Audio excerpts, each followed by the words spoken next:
Olá, turma, tudo bem? Aqui é o professor Valdir e na aula de hoje sobre quadriláteros, nós vamos recordar no primeiro momento o que é um quadrilátero, relembrar quanto é a soma dos ângulos internos de um quadrilátero, para que a gente possa, depois, no andar das explicações, já ter noção de algumas coisas, beleza?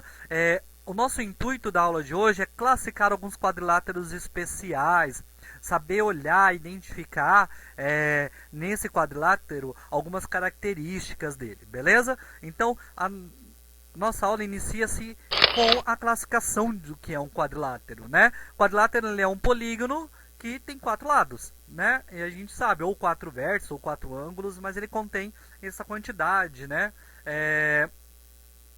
Nós temos aqui, pessoal, um quadrilátero qualquer. Ele não tem nada de especial, mas é só para a gente lembrar algumas características, tá? Nós temos que A, B, C, D ali, ó, é o nosso vértice, né? Esse A, esse B, esse Czão e esse Dzão são os meus vértices. Os lados são AB, BC, CD e DA, ou AD, né? Então, nós temos isso. Temos duas diagonais. Nós temos a diagonal AC. Lembra que é uma diagonal? A gente liga os lados que não são adjacentes. Ó.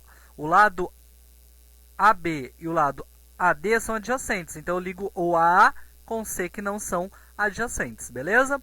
E, mesma coisa que nós temos a outra diagonal. Nós temos alguns ângulos internos. Os ângulos internos são D, AB, ABC, BCD, CDA, os ângulos internos que eu tenho aqui, beleza? E os ângulos externos são o que vai fazer o suplementar do ângulo que eu tenho internamente, é o que vai fazer a soma das 180. Então, nós temos aqui, ó, que esse Azinho, esse Bzinho, esse Czinho e esse Dzinho é o que falta no nosso ângulo interno para dar 180, beleza? Então, tem que lembrar que a soma dos ângulos externos com o nosso ângulo interno vai dar 180, que eles são suplementares.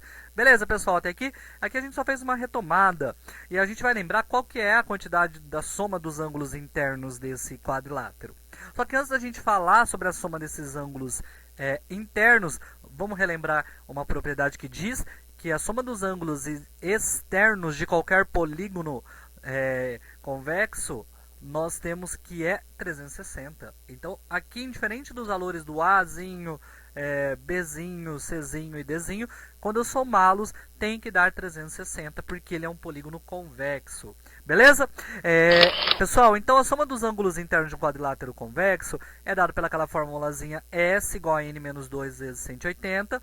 O número de lados é 4, né? Então, é 4 menos 2. E nós temos que 2 vezes 180 é 360. Desculpa andar um pouquinho rápido, mas é porque tem uma aula referente a essa parte. Era só para a gente relembrar que a soma dos ângulos internos de um quadrilátero convexo é 360 graus, beleza? Então isso vai ser importante para algumas características depois para você entender por que daquela característica. Vamos lá? A partir de agora, pessoal, nós vamos falar de alguns quadriláteros especiais. Agora sim, nós vamos começar a classificá-los. Nós temos dois tipos de quadriláteros especiais, os que são paralelogramos e os que são trapézios, tudo bem? Então a gente vai entender a diferença entre eles e saber olhar se ele é um paralelogramo, e dentro dos paralelogramos tem outros quadriláteros com nomes especiais também, beleza? Então vamos lá. O que é um paralelogramo? O próprio nome já diz, olha, é paralelo, tem coisas paralelas, né? Então, ó, todo quadrilátero convexo que tem os lados opostos paralelos é um paralelogramo. Então, eu vou colocar uma figura para ficar mais claro o que eu estou falando. Ó, nós temos que, por exemplo, o AB e o CD ou DC aqui, ó, são paralelos, né? E o AD e o BC aqui também são paralelos. Então, ó, esse lado e esse lado é paralelo, esse lado e esse lado é paralelo. Os lados opostos são paralelos. Isso é um paralelogramo. Beleza? Tudo isso é a nossa base e nós chamaremos, quando nós ligaremos o vértice até o outro lado, formando um ângulo de 90 graus, de altura. Beleza? Então a altura tem que aparecer assim que eu coloquei ali. Ó. Então nós temos aqui, ó, que eu disse para vocês, ó, que o AB, esses dois risquinhos significam paralelos a DC. Né? Então AB, DC. E AD é BC, beleza?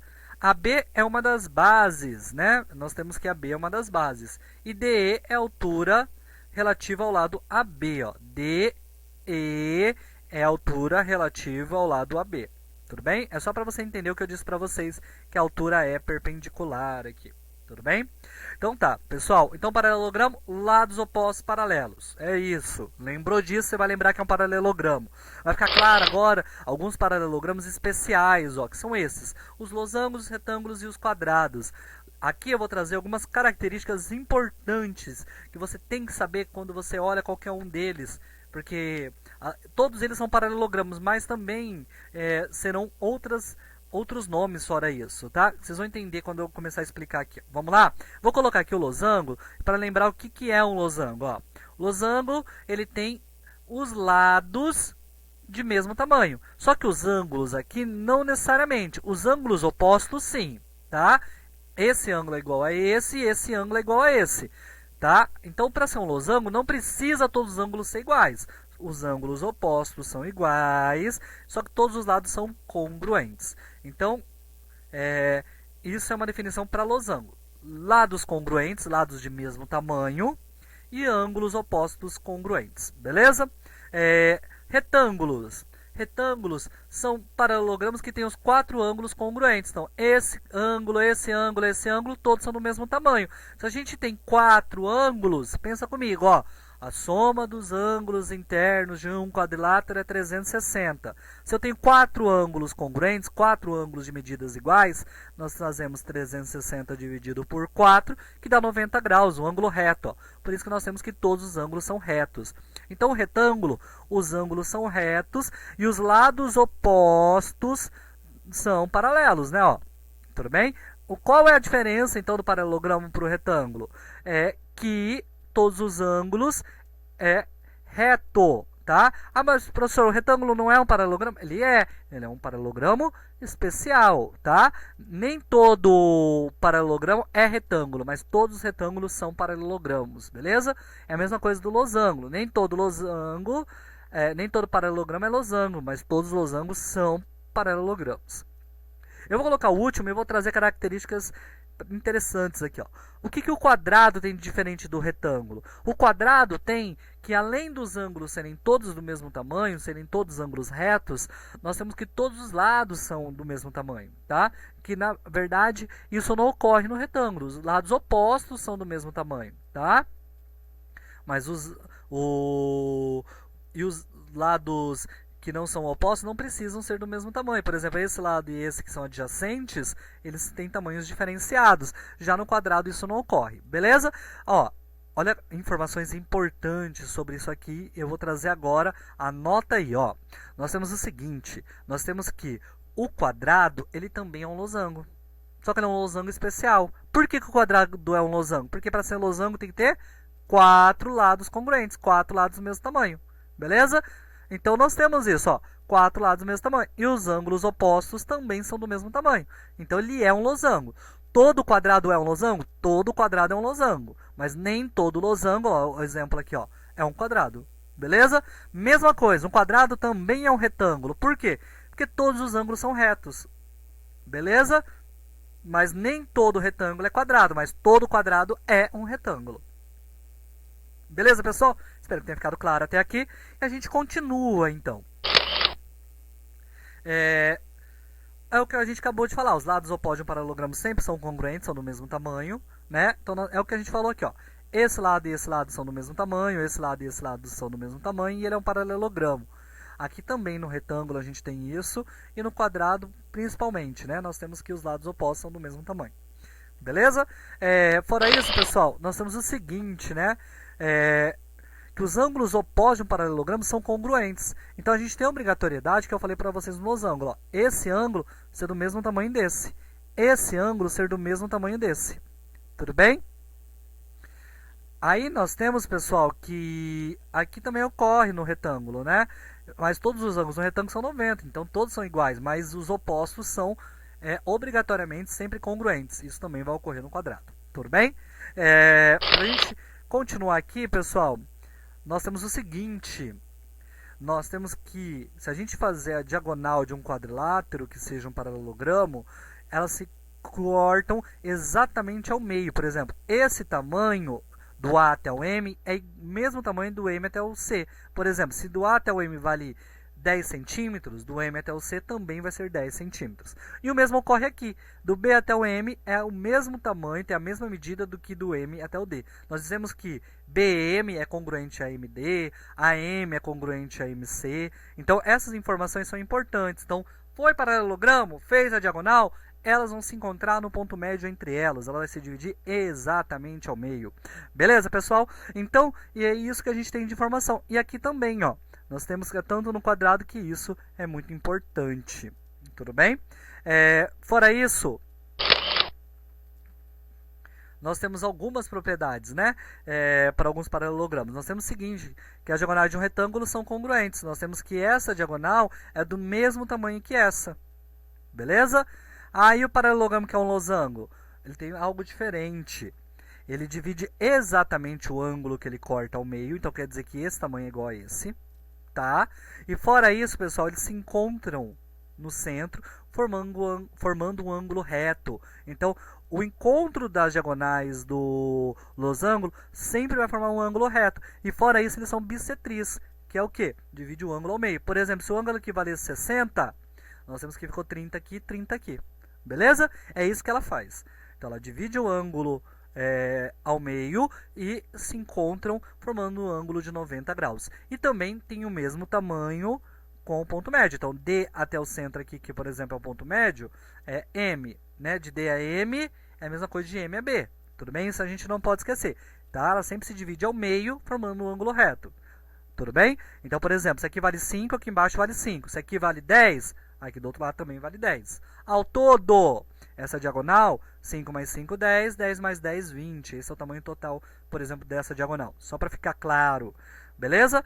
Então, vamos lá, pessoal. Então, nós falamos dos tipos de paralelogramos. Agora, nesse momento, nós vamos falar dos tipos de trapézios. Vamos lá, pessoal, para entender as diferenças de trapézio para um paralelogramo. O trapézio, pessoal, ele também é um quadrilátero convexo que tem apenas dois lados paralelos. Então, ó, paralelogramo, os lados opostos são paralelos. O trapézio só vai ter dois lados que são paralelos. E eles não serão do mesmo tamanho. Ó.